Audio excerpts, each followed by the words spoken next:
I'm so not unique talking about having adrenals issues. It is like endemic.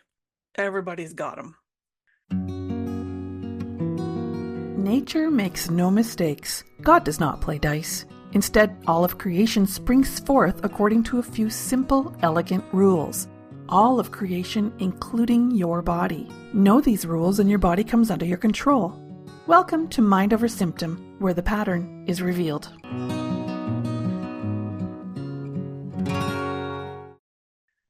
It's hard for the eye to see itself. So this is a difficult conflict to notice ourselves having, and it's a difficult conflict to solve because everybody's got it. It's a bummer, this one, the adrenals conflict.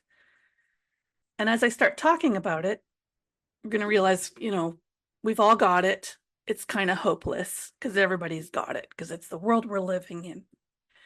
But as usual, I have a thesis, which is, no, we don't have to just live with it.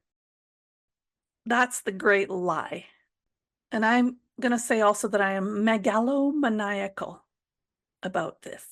I am so in this loop in all of my relationships. I have self-devaluation about this. So I feel pretty strongly about the topic. The adrenal glands are these tiny little, they're about 3 inches long. They're triangulars or like rounded triangles, and they're 3 inches across and about a ½ inch thick. And they're glands. Conventional medicine just lumps them into one blob. They sit on top of each kidney. And this is where we produce our stress hormones, including the dopamine, catecholamines, which is adrenaline and noradrenaline, cortisol, and also the sex hormones. So even after we lose our gonads for whatever reason, we're still making these hormones with our adrenals. The conventional information out there takes this apart into some very complicated chemistry and also tries to solve the problem chemically.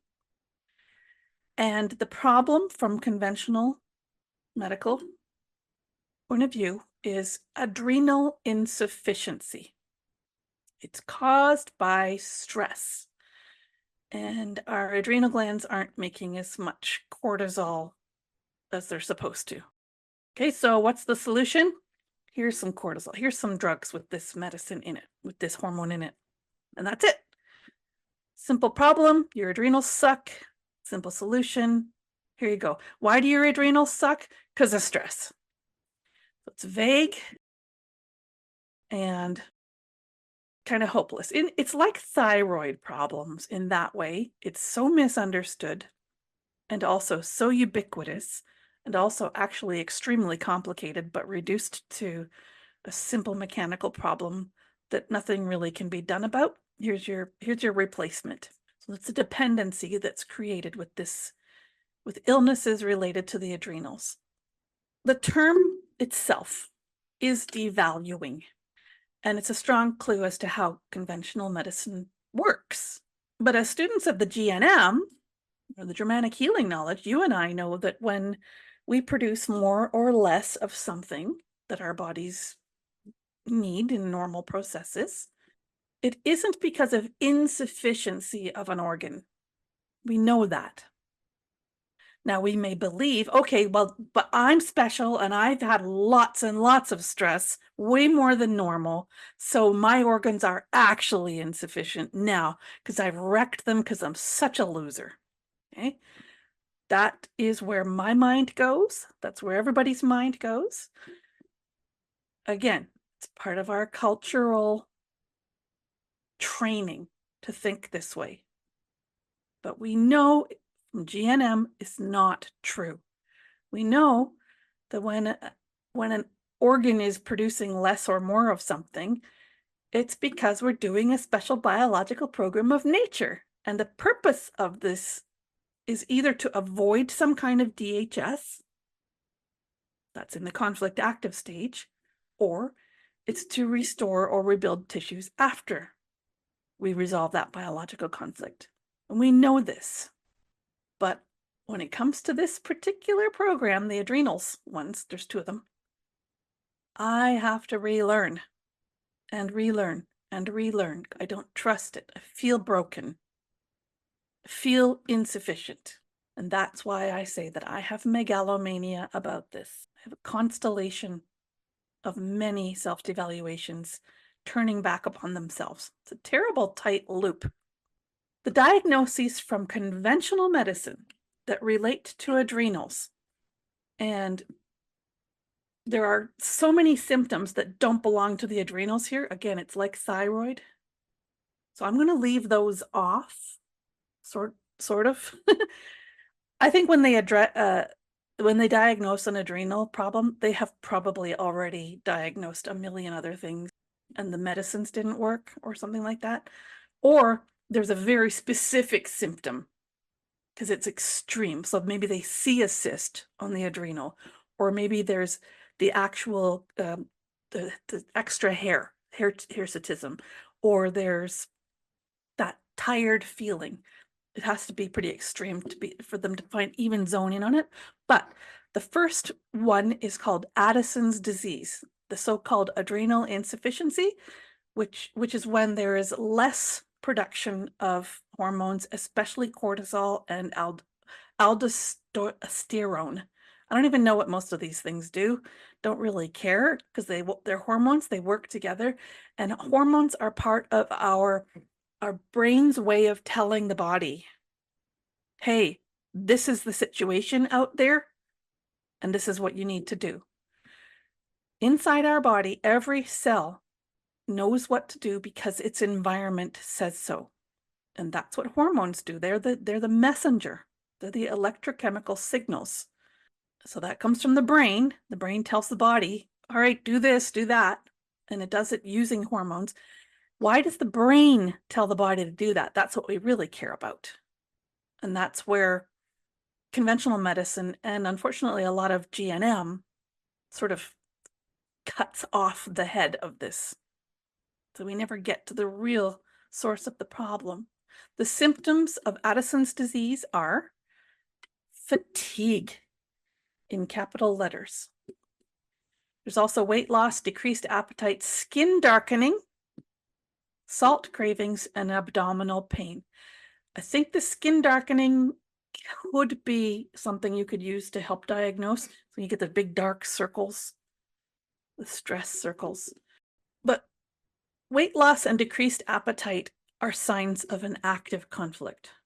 They are not actually specific to Addison's disease, but Addison's disease is an active adrenal conflict.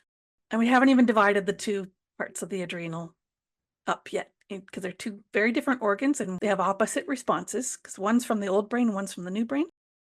The second disease that you might be diagnosed with is Cushing's syndrome, which supposedly occurs when the body is exposed to, so victimized by, passive recipient of high levels of cortisol for a long time, either from overproduction by the adrenal glands or from taking corticosteroid medications, which you would take to try to stave off the adrenal insufficiency. Whew. So you try to stave the one off and you get the other. Your medication for Addison disease can cause Cushing's syndrome, supposedly. The symptoms are weight gain. Now that's not an adrenal symptom. Weight gain is a healing phase symptom. It's a holding water symptom. It's a self-devaluation of an aesthetic nature symptom. But in the case of Cushing's syndrome, it's especially in the torso and upper back and neck and that round moon face. There's a very specific look to it. You can see somebody who's got this. You can see them from a distance. It's sort of got that very heavy upper back and neck, and it all comes down to this little tiny bum and then skinny little legs underneath that. That's somebody who's had a lot of stress, a lot of adrenal stuff, and is in kind of chronic healing, hanging healing for it with it. The third degree disease they talk about is pheochromocytoma. Ugh, that's a cancer. So that's a tumor of the adrenal gland tissue, resulting in the release of too much adrenaline and noradrenaline. Symptoms: rapid heartbeat or palpitations. Again, that is totally not specific to this. Sweating, panic attack like symptoms, and abdominal pain. Again, so vague, so vague. The only reason they can actually diagnose this is they see a cyst in the adrenal, and it's a healing phase. We know from GNM, this is actually one of those things that grows for 9 months, but once it's diagnosed, everything's going to get blamed on it. 4, Conn's syndrome, aka primary aldosteronism. Conn's syndrome is the excessive production of aldosterone, leading to high blood pressure and low potassium, supposedly. The potassium part might be correct, but high blood pressure is a kidney issue. But you know, renal and adrenal, they're related. The conflicts are kind of related too. They're located very close to each other in the brain and in the body, and conflictively, so also in the psyche. These things kind of have grown from one another. Symptoms of so-called Conn's syndrome are muscle cramps, weakness, and fatigue. Again, if you have that, I don't know if you want to just run straight for a Conn's syndrome diagnosis. And then 5th, this is the one they're going to scare you with. This is when I'm going to send you a stern letter if you don't take this seriously. This is what's going to happen to you when there is not enough cortisol. Just okay, so totally random disconnect. It's just there's not enough. It's insufficient. When this random thing happens for no reason, it is a medical emergency with severe weakness, confusion, or coma, severe abdominal, leg, or back pain, and dehydration. I'm so glad I didn't know about this in my late 20s, because I had extreme muscle weakness several times, each time passing after about 2 hours. But it was really scary when it was going on. But I just kind of dealt with it because I felt okay. But now that I know this, now that I know about how adrenals work, it would have terrified me because I would have been worried about the adrenal crisis. Also, each time that happened to me, the person I was with pretty much spent the whole time crapping on me and telling me to stop being lazy. I know that this was adrenal stuff now because of how it felt, but also because of the way people were treating me. When people treat you that way, that you get adrenal issues. If you kind of fall for it, if you go with it, if you accept their devaluation of you. The adrenal program, what I'm trying to foreshadow here, is kind of about letting yourself be abused. If I didn't have adrenal problems, or if I wasn't the sort of personality or setup, I don't know why, but a healthy me would have told them, hey, you know what? There's something kind of wrong with me. So I'd appreciate you not ever talking to me like that way again. And also, maybe I've never talked to you again because you're the kind of person that would treat me that way. It's a very different mindset, the person who is beyond these programs, the adrenal programs. We are not the same person anymore when we stop having these conflicts. I do not advocate a standard GNM approach to resolving adrenal issues because it has actually exacerbated my adrenal issues.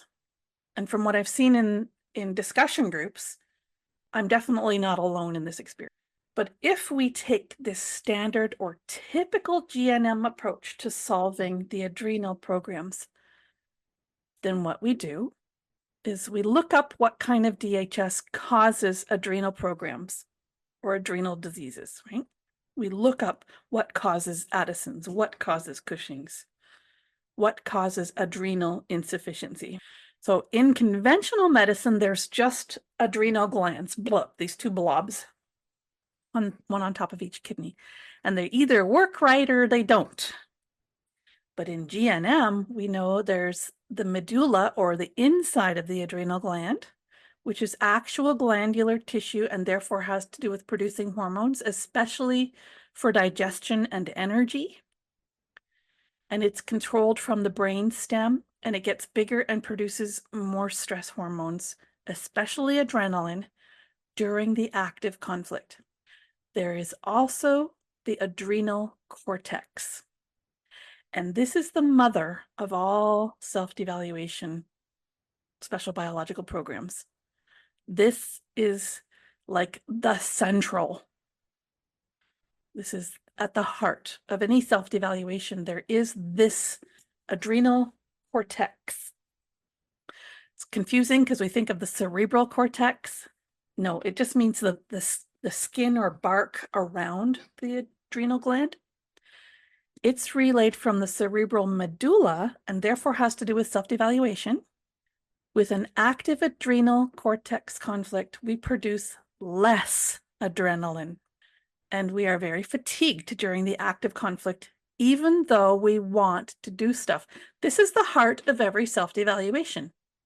I can't, I shouldn't, or I'm not allowed, and my energy level plunges to stop me. I want to do it, but I won't. So if we're prone, if we are tending towards self-devaluation, we really need to tend to this. It's like the crux. The conflict for the adrenal medulla, that's the old brain one, the center of the adrenal, the middle glandular part. The conflict is unbelievably intense stress, meaning extreme pressure to accomplish something. I have to get it done. I have to be efficient. I have to do it. It's sort of like thyroid, but it's not about speed. It's about efficiency. Someone standing over you with a gun pointed at your head screaming, "Make me a sandwich now!" That's going to be adrenal medulla. Maybe thyroid too, if they're making you hurry. Maybe we say, "Make me a sandwich well." Maybe that's a better way to say that one. Okay. Now the conflict for the adrenal cortex is related, but the program is opposite. So the conflict is being on the wrong path. Backed the wrong horse is how Dr. Hammer liked to put it. You're not doing what you should be doing, or you are doing what you shouldn't be doing. And this is getting you into more and more trouble the more you do or don't do the thing that you shouldn't or whatever.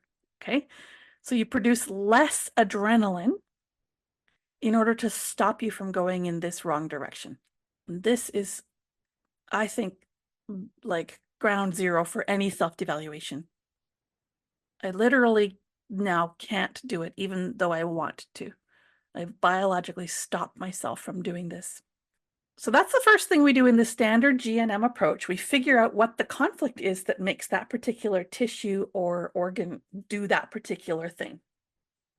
But what's the next thing that we do in the standard GNM approach? This is the part that I think is getting us in trouble and exacerbating the problem. What's the next thing we do? We do this with any conflict. So we go, we look up what causes it. Okay, so it's unbearably intense stress or being on the wrong path. We look for the DHS. Is that the next? Yeah, yeah. And when we look for the DHS, what are we looking for? We're looking for an event that quote unquote made us feel that way. Yeah, we're looking for a person. We're looking for a situation. Or for the self-devaluation one, we look for what path should I be on? What is my purpose? How can I not be such a jerk? That's what we start working on, trying to fix the physical circumstances. This is troublesome because when we're going around trying to figure out who it is or what it is that's stressing us out, our attention is turning inside out and going where it shouldn't be. And while we're doing that, we are lost. I was 13 one time. I was at a school dance. I was totally drunk. And I went around to everyone saying, have you seen my glasses? I was going to be in such big trouble. So I lost my glasses and everybody just ignored me and it was horrifying. And then eventually I realized I was wearing them. But I was so upset about how much trouble I was going to get in for losing my glasses. The reason I thought I'd lost my glasses is because everything was blurry because my glasses were filthy. That's what we're doing when we're trying to figure out what out there is causing our program. And while we're doing that, we're in a nightmare. So imagine yourself having a nightmare, running around trying to fix, the guy with the spaghetti coming out of his ears on the dock with the big fish that's eating my toes and the blue balloons. Like, I'm trying to fix all that. And now I think, but it's objectively true, Lishui. I really am stressed out by that jerk next door who's smoking in the building and the jerk 2 doors down who's sending her kids over to spy on me. They really are doing that, Okay. I'm not going to solve that though. My symptoms are not coming from them. They are coming from my own psyche. Can you think like, I'm so popular in the neighborhood that everybody wants to just, I'm so special and I'm so popular that Well, instead of just self-devaluation. You can, but you're lying to yourself, and I think your psyche knows it. Well, really? Yes. Do you really think that they think you're like this evil, witchy woman who all the neighbors hate and they are ganging up on you? Or do they, you No, think that I don't maybe feel they that way. I feel like they are mean people who, and no matter where I go, and now my story starts. And all my life I've been dealing with people like that, and then the landlord doesn't do anything. And it's hard to find a good place to live. And even if I did, and this one time when I did own a house and I had a really bad neighbor, and and I just can't count on anything. So here I go. Okay, now I've got a whole bunch more to be upset about. So I can change my perspective, but I'm actually lying to myself when I do it. And what I'm doing is I'm trying to fix that by telling myself something. It's a very outside in solution. And the whole time, I've never got at the actual source of the problem, which is a conflict in my psyche. This is really, really going to get me in trouble. And this is exactly where our focus should not be when we are trying to solve either of the adrenal programs. More about that shortly. First, I want to talk about the adrenal medulla. It's a gland. It's made of chromaffin cells. Ooh, they're special. And they produce a brown substance.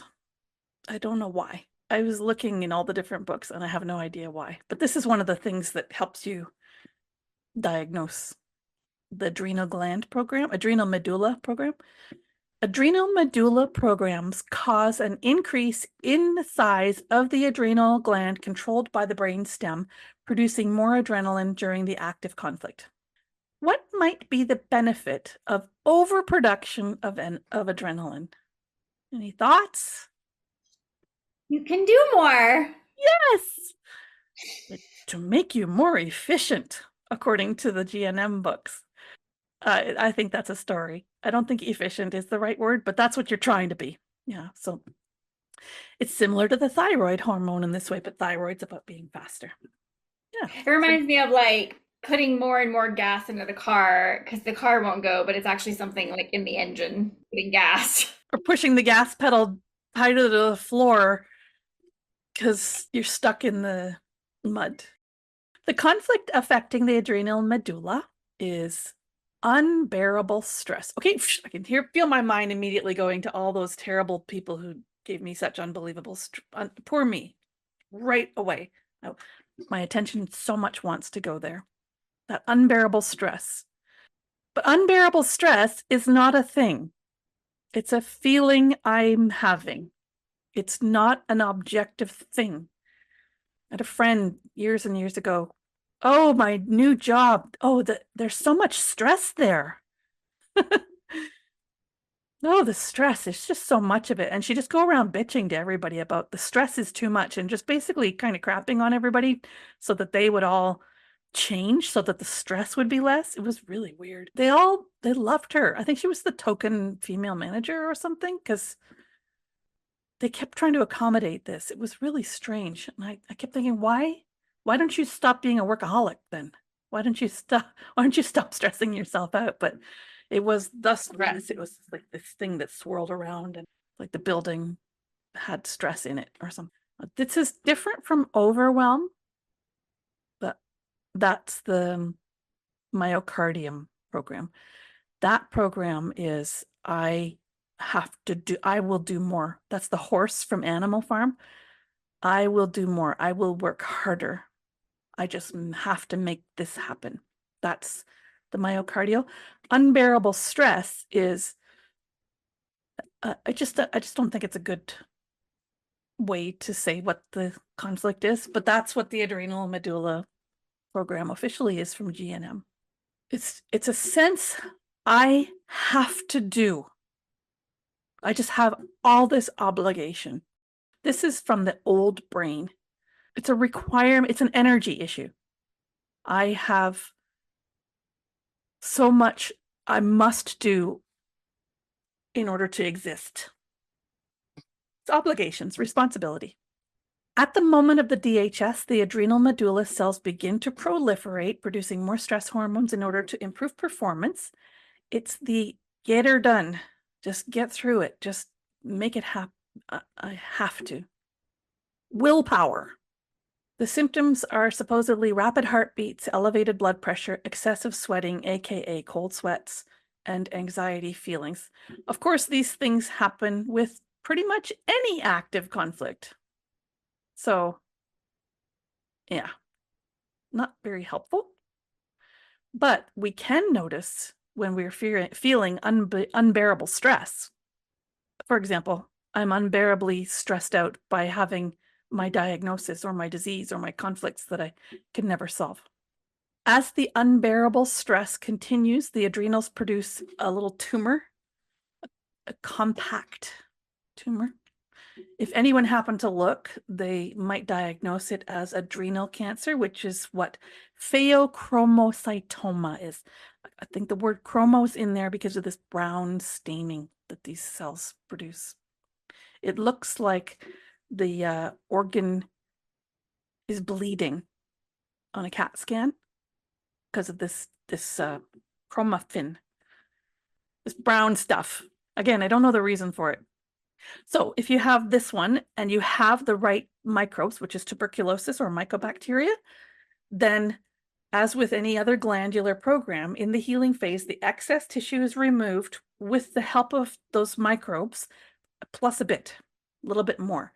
So if you have this conflict many, many, many times, you can begin to have holes in your adrenal gland, sort of like holes in the breast or cirrhosis of the liver or emphysema in the lungs. Now, don't panic.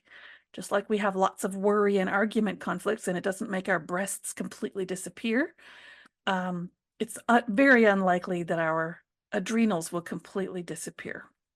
If you don't have the mycobacteria in your body, then you get a permanently enlarged adrenal gland, causing a permanent overproduction of stress hormones. It's kind of like what the thyroid program does. And with many conflict relapses, you'll also produce more and more of those chromaffin cells, which diagnostic tests might see as that dark blood stain look on your adrenal glands. But the adrenal cortex, totally different. The adrenal cortex wraps around the adrenal medulla, and it's relayed from the cerebral medulla of the brain. So it's a self-devaluation organ. The primary symptom is adrenal fatigue, and it's a different kind of fatigue than the fatigue of a healing phase. Now, don't worry, you can have both kinds at once. In a healing phase, you're relaxed in your body, but you're also relaxed in your brain and psyche. You don't really want, you're like, yeah, whatever, I don't care. But adrenal fatigue is stress fatigue. It's wanting to do things, but your body won't. So you're sitting on the couch, staring at the TV, thinking, I should, and you just can't bring yourself to do it. Your body won't let you. It's a feeling of being held back by your own self. You can see how this could easily branch into, say, high blood sugar, motor conflicts, self-devaluation, that I'm such a jerk, I'm such a procrastinator, and so on. It's like the mother of so many other conflicts. Can I ask a quick question about this? Yeah. It's very, things are really hip at different times. And of course, it's really hip right now to talk about like the nervous system, the dysregulated nervous system, and being stuck in freeze. And so it's like I've often self-diagnosed that I'm stuck in freeze a lot, but it sounds to me like you're just describing the adrenal fatigue. I think so. Yeah. Adrenal fatigue is stress tired. So just that idea of like I want to do these things, but I can't seem to like stop like looking at my phone or scrolling, or just like I just like sitting here like almost like I'm immobile. So a lot of people are attributing that now to being stuck in the freeze response, but it sounds like it's literally synonymous with adrenal. And this is a metabolic issue we're talking about here. The adrenal stuff, like the thyroid, it's metabolic. So it's so central to so many things. We cannot help but look for an external. The freeze response is the play dead reflex, and it's literal paralysis of the muscles. You're a deer and you've been grabbed by the neck by a lion, and so you go all slack. That's freeze. So what we're doing when we think about it, the freeze response, is we're thinking about, okay, who's trapped me? What situation am I stuck in? In what way has this problem rooted me to the floor? That kind of thing. And it's a fight, flight, freeze. It's a genuine response. It's a real thing, but it's coming from our psyche because of how we are interpreting the situation. So it's almost like the chronic nature of it is more indicative of like this program or our psyche versus like an actual danger in the wild. That would be more of like a Yeah. And this one's a bugger because this is like everybody's doing it, especially women, because of the cultural story of, for example, the idea that we have to be a certain way. Adulting, and there's this rebellion against it. And it feels like the world is doing that to us. But we're all being told this. Why? What? I mean, I've heard lots and lots of women talk about their adrenals and their adrenals insufficiency and their adrenal problems. I've never ever heard of a male. Why is I think that? it's way less for men, yeah, because doing and achieving and being responsible and all that is that's joy for a masculine man, but it's conflictive. And when women are doing it, we are being conflictively male, and we don't like it. It's not our nature, which is foreshadowing of my proposed solution. The primary symptom of the adrenal cortex program is adrenal fatigue, stress tired. You want to do things, but your body won't let you, and you feel held back by your own self. A normal tiredness is when you haven't had enough sleep, but with adrenal cortex fatigue, you are tired no matter how much you've slept. And that's the so-called chronic fatigue syndrome, which interestingly is not on the list of conventional medicines. They all say, oh no, you've got a virus. This is ubiquitous in our world today. The reason this is all ubiquitous is because we're living in a social structure that, if we care to comply with it, which we do, forces us to constantly go against our own biology. What is the conflict for adrenal cortex? It is a conflict that I am off my path. So it could be like I'm on the path that I shouldn't be, but it can also be I want to do something and I can't. So this is the so-called chronic fatigue syndrome, the stress fatigue. You want to, but your body won't let you. And so adrenal cortex programs are experienced by just about every adult and increasingly most kids in today's society, because we're all being told, you got to do this, you got to do this. So the adrenal medulla has this extreme obligation, and then the adrenal cortex has this, I can't do what I should be doing. And this makes sense to me why one wraps around the other. One is like the compensation of the other. But even though this is so ubiquitous, including younger and younger children, the symptoms are almost always attributed to poor sleep. Why do you get adrenal insufficiency? Poor sleep. The adrenal cortex produces cortisol, and the immediate conflict active symptom is hypofunction, causing less adrenaline production. Low production of steroid hormones is diagnosed as Addison's disease, and people will be prescribed steroid drugs to counter this. What might be the benefit of underproduction of adrenaline? Remember, Keep you it's still. Yeah. Keep you still. Keep you still. Don't use it. It's bad. It's dangerous. It's hopeless. It's a waste of energy. You can have both of these at the same time, right? Because sometimes Yep. I feel like That's the worst part. I'm like, because sometimes I feel like I'm just constantly shooting out adrenaline and I don't want to be. Yeah. And then I'm exhausted and then I'm just like, what is happening? It's ridiculous. And it's a mess. It's being lost in a nightmare. Okay, so low production of those hormones, those steroid hormones, is diagnosed as Addison's disease. Then they, you get prescribed the drugs, then you're going to get Cushing's from that. The benefit of keeping you still, that low adrenaline, it makes you physically, definitely not mentally, but physically placid, docile, and useless. And that's very helpful in a society where there's strife because everyone's trying to be the alpha. When we're feeling bad and we need to hold ourselves back, when we have identity conflicts because of our white privilege or whatever, when we're feeling like I'm too much, I'm a crappy person, we're going to have this one. Okay, what's my purpose? Well, I can't do that because how will I earn a living? Or that's not a good thing to do with what would society think of that? So here we are. I'm not just looking for my path in life so I can get on it. I'm looking for a path in life that's acceptable. And then what society is going to tell me is something that's going to give me the adrenal medulla program. Society is going to tell me that my purpose is to serve.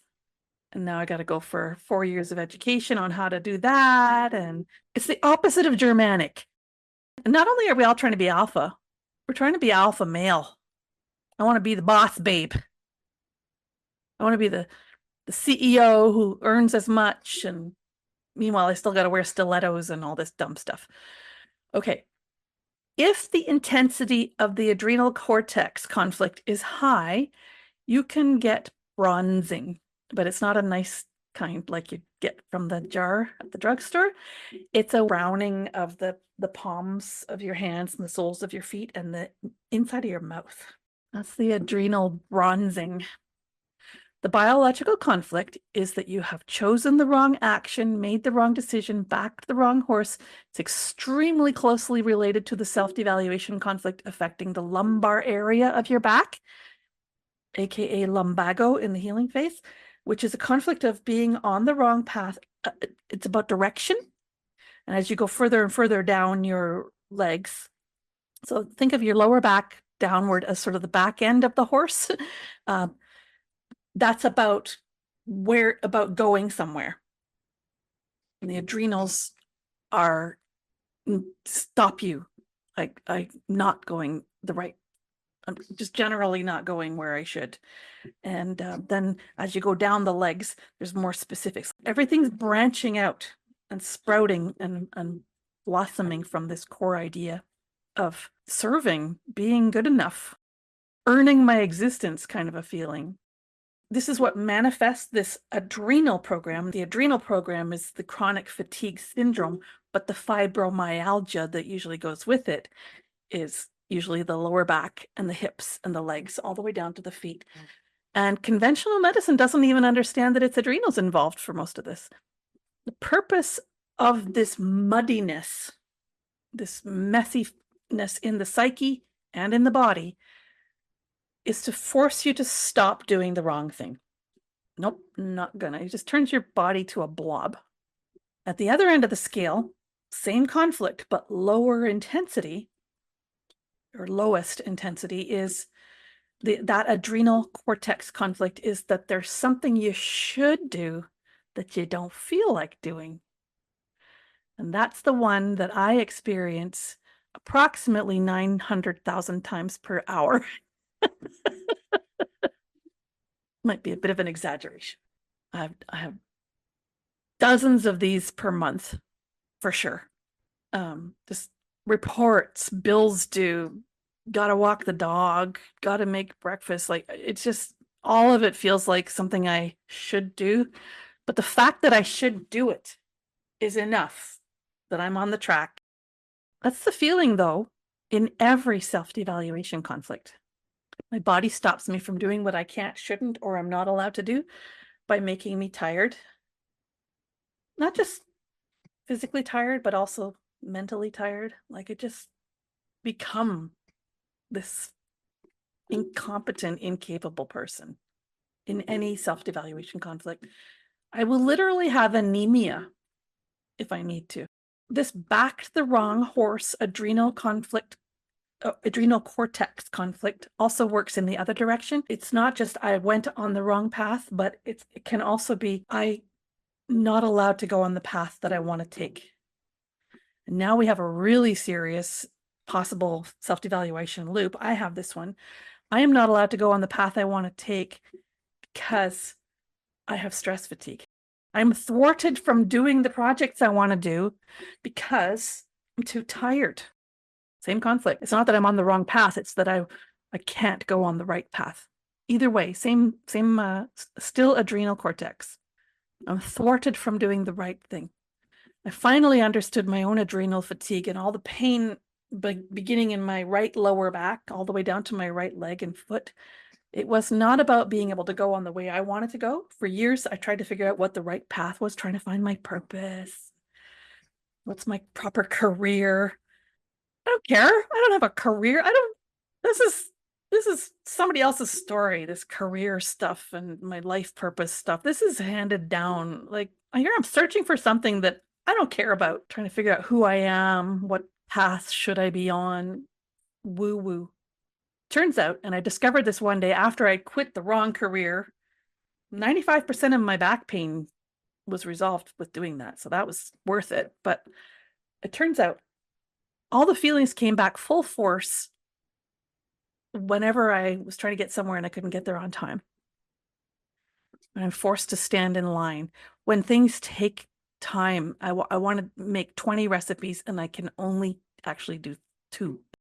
But also, if I really want to, say, start my Germanic new medicine practice and my entire family tells me I'm crazy, and then my friends are trying to tell me to go get a real job, that was my adrenal cortex conflict, and I really started struggling at that point.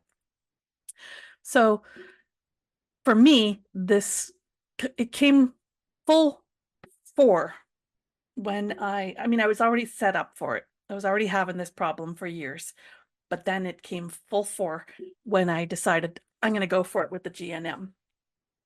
Then I started having horrific time management problems and struggling for years trying to accomplish things and not being able to.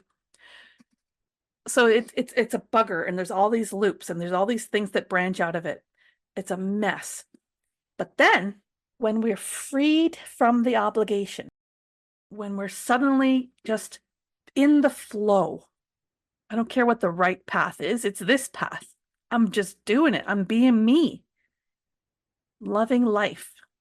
So I would call this the feminine principle, the feminine instinct. Suddenly we'll have a surge of energy. That's what happens when we resolve the adrenal cortex program. In the healing phase, this is the opposite of every other healing phase. In the healing phase of the adrenal program, we have a bunch of energy. I call that energy puttering because my mind, my psyche, and my brain are relaxed and unconcerned, and my body's busy.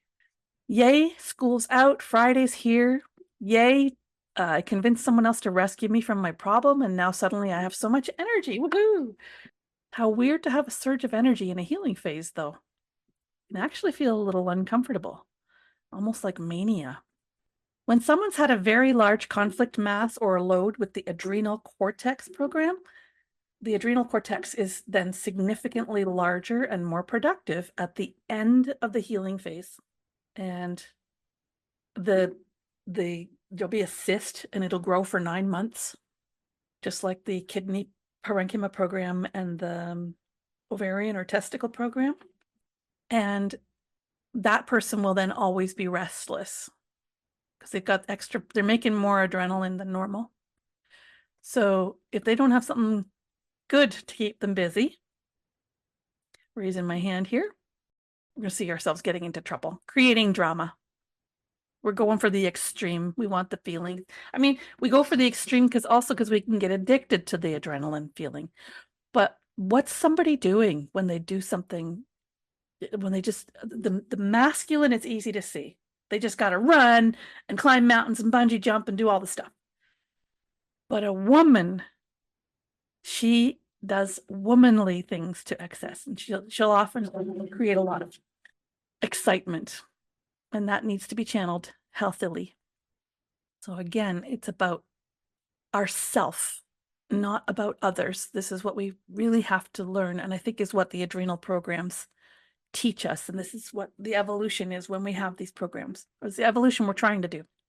Someone who's had a large adrenal cyst or cysts will produce a lot of adrenal hormones, will always be restless, will be prone to creating drama if they don't have something productive to keep them busy. And over time, we're going to see the Cushing's syndrome body shape emerge. The torso and neck are thick and soft, and the limbs are thin, and the face has that moon shape. That's if there's high cortisol with the adrenaline. If there's high aldosterone with the adrenaline, then we see Conn's syndrome. So I think it's just splitting hairs. Now, as I said, I believe the standard GNM approach to resolving adrenal programs is troublesome because we tend to try to figure out who or what it is that's stressing us out. Our attention turns to the world out there, and that's exactly where our focus should not be when we're trying to solve either of the adrenal programs.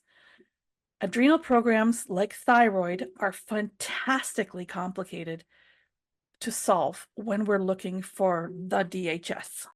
There's the conflict of dealing with whoever you feel is sort of bullying you or oppressing you and demanding that you produce more. There's the conflict of going down the wrong path or not being allowed to go down the right path. Then there are all the accompanying musculoskeletal conflicts from the lower back down the legs to the feet, and all those little conflicts of not performing right, not being supported, not walking the walk. There's this story emerging about who we are. It's not a nice story.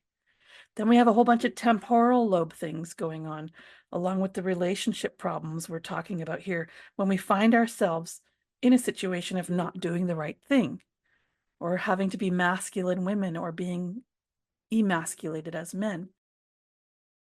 We're going to have motor conflicts because of the weakness and fatigue in our bodies. When the demands on ourselves keep building, especially as we go in and out of healing phase, addicted to adrenaline so that we're creating or getting involved in drama, especially as rescuers, then we get all the chronic problems of kind of being a doormat, right? People pleasing, feeling like our lives aren't very important. And adrenal programs have that addictive quality as well, because that adrenaline and dopamine and all that yummy hormone stuff, it's like a drug that pumps us up and gives us energy. It's like that hormetic effect, a little shock out of our sedentary complacency, especially if we're suffering self-devaluation. To have a shot of adrenaline just feels like, woohoo! I think I might be able to beat this thing, right? So it's easy to get addicted to that. And that's going to make us more prone to the adrenal medulla program, which causes us to produce more adrenaline. And then we're busy little worker bees producing tons of adrenaline, being all efficient and everything. And wow, she's great. I had a boss once, terrible boss. I like to hire women because they just work so much harder than men. It's like, you jerk. Not that I want to work harder. It's just that this work has to get done and nobody else is doing it. I can't just sit back and watch the whole company fall apart. Back pain, back pain. the conflict of being these busy little worker bees and having to perform at this level all the time, that's going to make us feel like we're on the wrong path. My life sucks. I hate this. So now I'm going to have adrenal cortex. It's just feeding on itself in so many different ways. And as this is going on and on and on, we're getting more and more prone to all kinds of illness because we're not going to be eating or sleeping properly. We're going to have digestive problems because we're in a hurry and constantly need to solve an emergency. More problems, more things that have to be done, more crises. We're not going to eat in a relaxed, self-caring way. We're not going to enjoy the moment. We're going to scarf it down. We're going to drink the wine because we need it to relax, not because it tastes amazing. We're going to eat in a stuff my face, I'm in a hurry way, or in a punish myself, I need to eat in a better way. I need to eat this and solve this thing. It's so complicated. It's basically the mind tree, branching into dozens, if not hundreds of other self-devaluation and all kinds. And then don't forget, there is no reason you can't have an active adrenal cortex program while something else is healing, causing you to feel doubly tired. There's no reason why you can't have an active adrenal cortex program and an active adrenal medulla program. I mean, you can really get messy.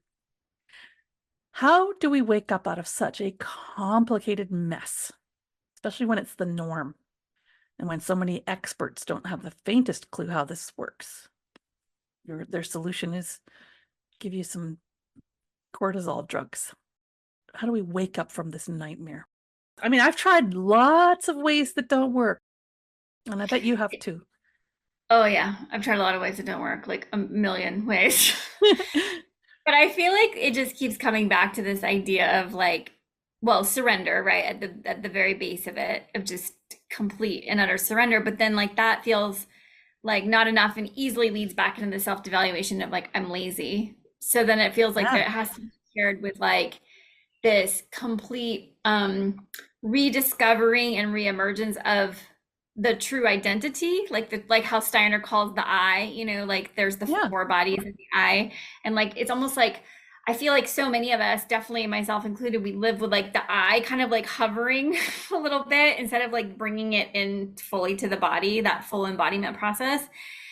As it's almost, it feels like it's more like effortless for men, and there's something about women in the way we're trying to be not, like that we're not living in alignment, that it's like it shoots the eye out of the body or something, and so like then we're all trying to like get it in the body, but then we're all I don't know, it just feels like there's this like element of like surrender and also complete like invocation of the I, so that we can actually like understand what it even means to embody our essence from a place of complete non-judgment. Yeah. Which is difficult because we've been indoctrinated, right? So yeah. I think that is the answer, though. You've touched on it. I think of it as getting into the flow, being me instead of being my conflicts. And what this requires is being completely in my lane. It requires the opposite of looking for the DHS. It requires the opposite of fixing the world, fixing my situation. It requires being in my psyche. In short, it requires solving the entire mind tree. No big deal. Yeah, no big deal. Easy But peasy. we need to do it all the time anyway. We need to do it every conflict we're having, right? Because these are not things that are happening to us. These are things we are doing, and we do them. And when they don't get us what we want, we do them more. And we're creating this whole thing because we want something. So the solution is to just start having that something. What is that? What is that something? Okay, so here's the thing. I've learned tons of ways that don't work. Trying to fix society is not going to work. Trying to stop or change that stressful situation is never going to work. It's just going to pop up in a new neighborhood, the new neighbor or whoever. Trying to get on the right path. Any change to your circumstances does not fix the program. Either of them, either of those adrenal programs. Because the inefficiency, the stress, the path are all in your psyche. This is a game in your psyche. It's a game of making life more exciting than it is. It's extreme sports at an internal biological level. Why? We're after the drama. We're addicted to it. And we're addicted to it because that is the solution that we have come up with for our disconnection from the real. See, the conflict is so boring. The disconnected, isolated self, that experience that I'm holding water and sitting still and waiting for the Mother Ocean to rescue me, the kidney collecting tubule conflict, boring. Boring. The adrenal programs make it more exciting. So they're a solution for another conflict. You know what this reminds me of? It reminds me of, did you ever read Eat, Pray, Love, like years ago when it was popular? It reminds me of how she talks about like in the Italian culture, how like they like seek pleasure, whereas like we seek entertainment. And so it's like this idea that like simply being human has like this inherent, like the sweet life, but it's not exciting necessarily, but there's like a simplicity and a sweetness to it. Whereas like we're like, especially in these like uber Western cultures, we're like, entertainment, excitement, like rapid growth, like quantum leaps, you know, and then you like add in all like the life hacking and all the like life coaching, and you're just like, yeah. And then you like make yourself like very prone for adrenal conflict. We're doing it. We're doing the adrenal program. Yeah. We're doing it. I need to amp this up. The exquisiteness of my existence isn't exquisite enough.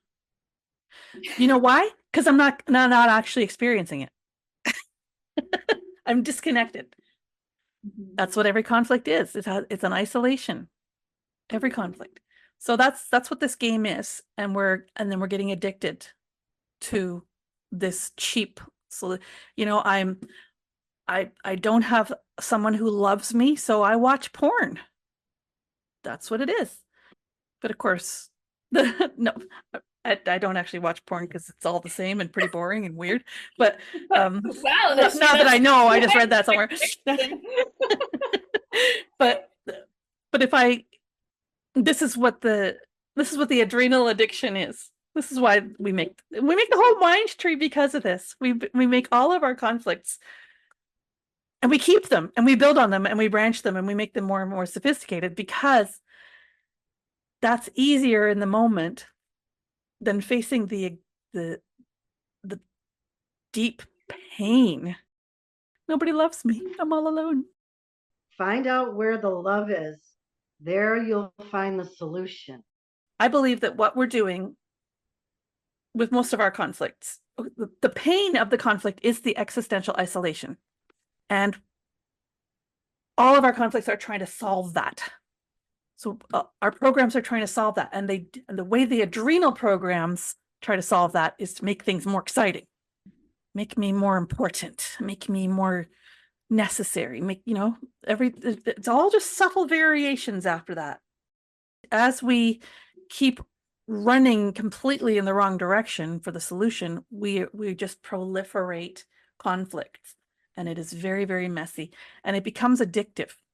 We become do-gooders, sacrificing our own well-being just to get the paperwork done, just to show up at the meeting, just to survive even.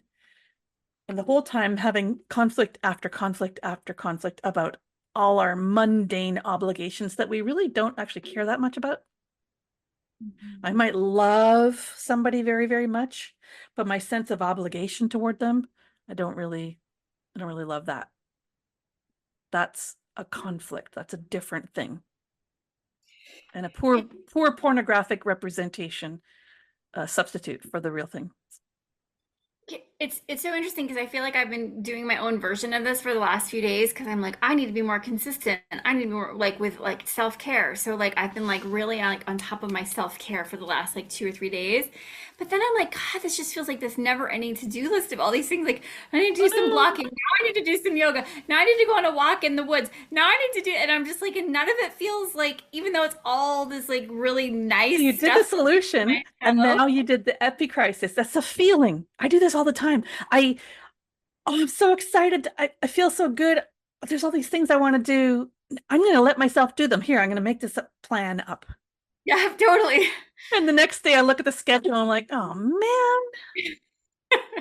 It's so much stuff. And then I create another adrenal conflict because I'm like, I don't have time to do all this stuff. There's so many complications just to like keep myself going. Why am I doing this to why did I get myself into this? It was easier when I just didn't do any self-care at all. And then that's what happens. I go not doing any because then I'm like, it's too. You nailed it. This is exactly the adrenals. That's it. That's the feeling of it and the trap of it. The mess I'm exhausted because I did so much self-care today. I'm exhausted. Bloody self-care obligations. Oh, what if I stop? Oh my God, then it'll be even worse. How do people have time to work? I don't understand. I'm on the wrong path. Yeah. I think I've gone down the wrong path with all this self-care. Yeah, anyway, just endless. Hormesis is doing stressful things to our body, like breathing exercises or jumping into ice water and so on. It's a shock. It's what it does is it releases a bunch of epinephrine and adrenaline on purpose, and that can sort of shock us out of an inflammatory response. So it's a great cycle breaker.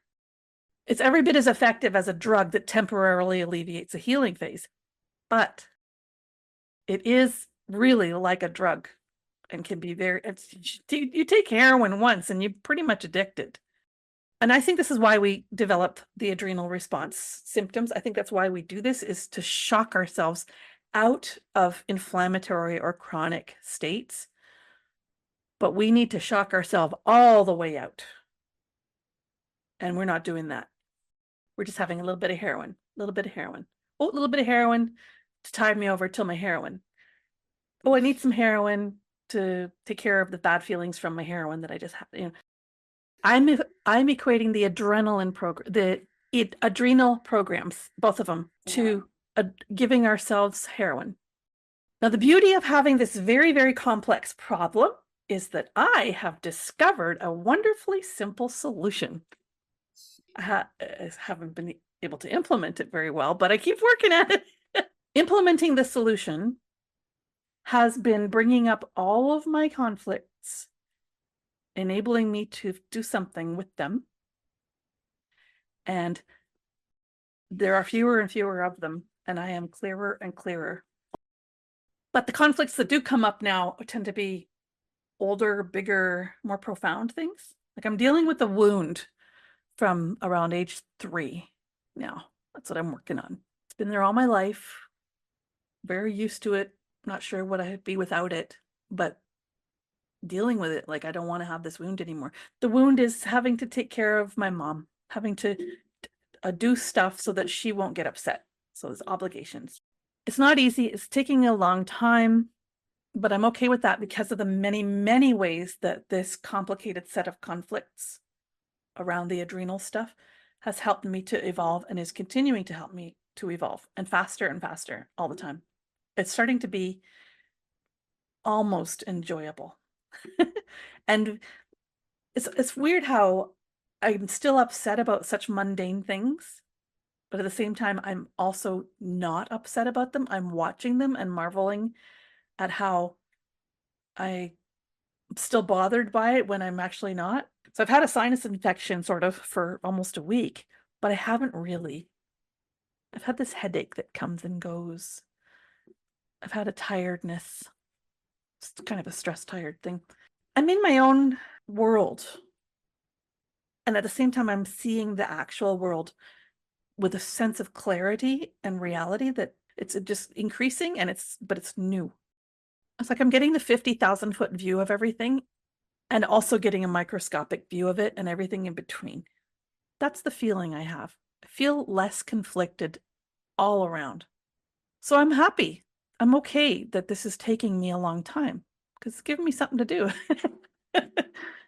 Complex problems can have remarkably simple solutions. And I have personally learned that this approach is absolutely key for dealing with and ultimately resolving adrenal issues.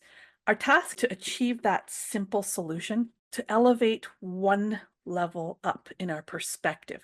Not about changing our perspective, it's about getting a higher perspective. getting one level up from the problem, not 10 levels up though, just the one level up. Every system derives energy from the system one level above it. Cells from tissues, tissues from organs, organs from organ systems, right? All the way up to ecosystems, up to the whole universe itself. And all the way up, ultimately, to the quintessence, the animating consciousness that drives the laws of physics and makes the universe itself work. What does one level up from this mess and confusion and total lost in the mind tree, lost in a nightmare problem of adrenal programs? What does one level up from that look like? It looks like total selfish self-love. I originally wrote self-care. That's not correct. The actual one level up is this feminine, complete selfish self-love. It's not being mean to others, but it's 100% about your own well-being, your own purpose, your own responsibilities, and nobody else's. It is 100% minding our own business, no matter how awful somebody else has it. Now, I'm not talking about walking past somebody who's just been shot and ignoring them. I'm talking about not making other people's responsibilities my responsibilities. I don't have to worry about she should do this, and if this happens, then that's going to happen. I don't need to do all that. That's not minding my business. I can't make those choices. I don't know if a meteor is going to land on us tomorrow. None of this is under my control. So I have to stay entirely in my lane. And this goes two ways: not taking any responsibility for other people's feelings, perceptions, beliefs, values, experiences, and conflicts. And here's the hard part with adrenal programs: not making anyone else responsible for my feelings and perceptions. Now that's too philosophical or theoretical. So I have a practical physical thing that you can do that represents this 100% self-responsible selfishness, which we can teach our children by modeling, teach others by modeling. And the reason I've chosen this one thing is because in order to accomplish this one practical physical thing, you really have to let go of other people's business, and you really have to attend to your own. And it's also really hard.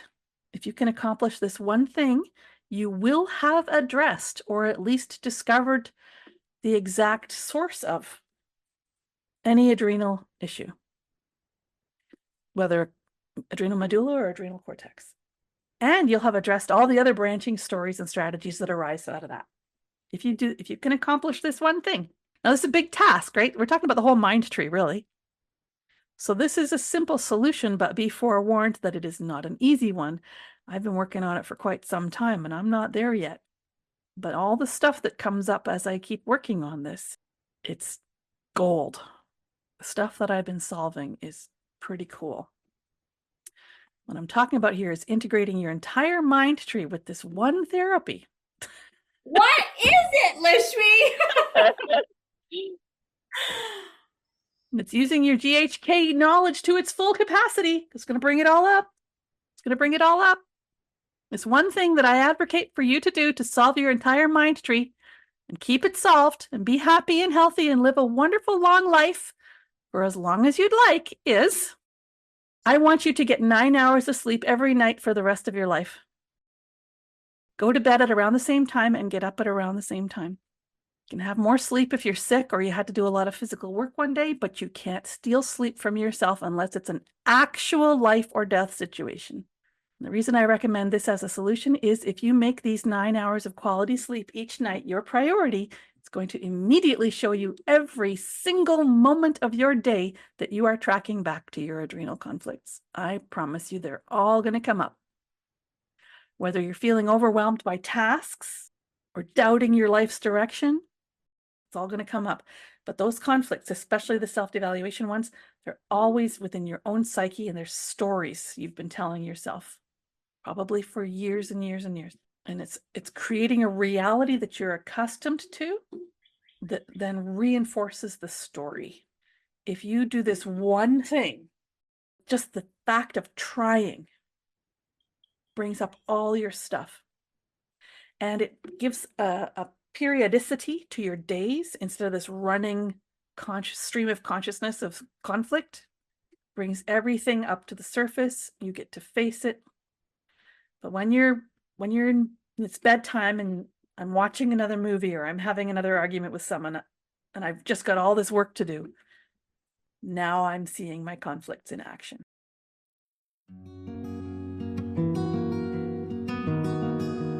I hope you enjoyed this episode of Mind Over Symptom. To make sure you don't miss an episode, subscribe now and please share with a loved one. The Mind Over Symptom blog lives at mindtreehealth.net, where you can get your free training about the natural laws of healing, and you can also get support. I'm Lishwi Springford, your guide for radical self-healing.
is